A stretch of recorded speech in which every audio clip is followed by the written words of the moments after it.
Hey guys, it's Dale with E-Insurance, and today we're going to speak about something it's quite tedious but very helpful. The article is titled "What Type of Insurance is Tax Deductible?" Right? So as I said, very tedious. A lot of people, I would say, don't enjoy this time of year when you have to file taxes. And that's because the process is very cumbersome. So it's quite understandable.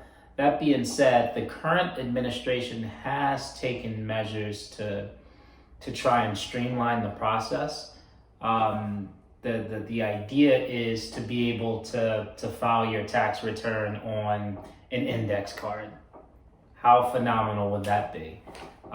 So before we kind of jump in with a couple pointers that the article provides that'll surely help, or we hope will help you filing taxes, we just want to make sure that in any event, it's always prudent to talk over your tax strategy with a tax professional, a tax consultant. These are intended to be pointers, but obviously make sure you cross your T's, dot your I's, go to your accountant and make sure everything is sound, because everybody's situation is quite different.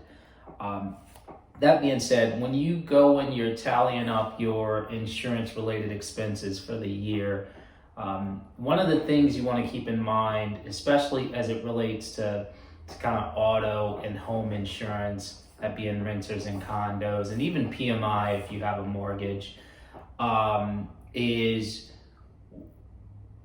what were these expenses used for? Were they for business purposes or were they for personal use? So your auto insurance, for instance, do you use your automobile or your car for business purposes, or is it used for personal purposes? The same for your home or your apartment. Do you use it for business purposes or do you use it for personal? Obviously the not obviously, but the former is tax deductible. So if you are using your vehicle to go visit clients or to deliver material or packages, then yes, that's deductible. If it's purely personal use, then it is not. That's pretty key.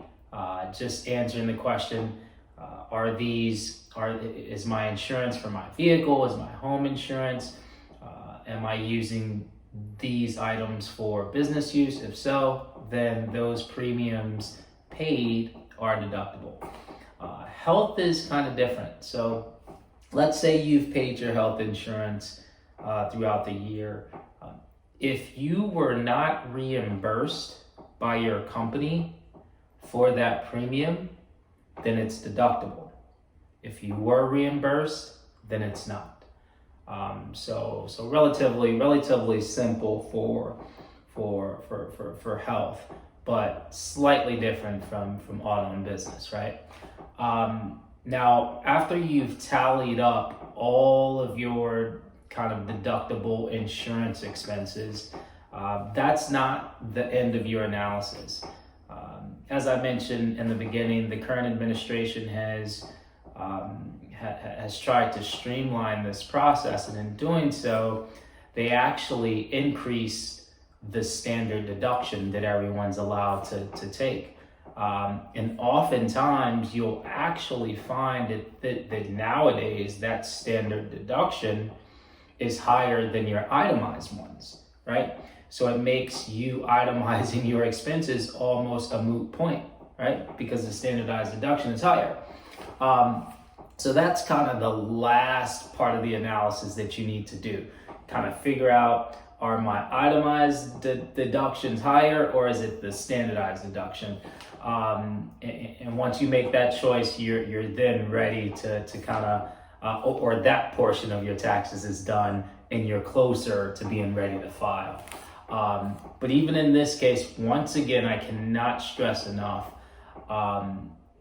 do your own homework, use these pointers, but make sure before filing you consult with a tax professional.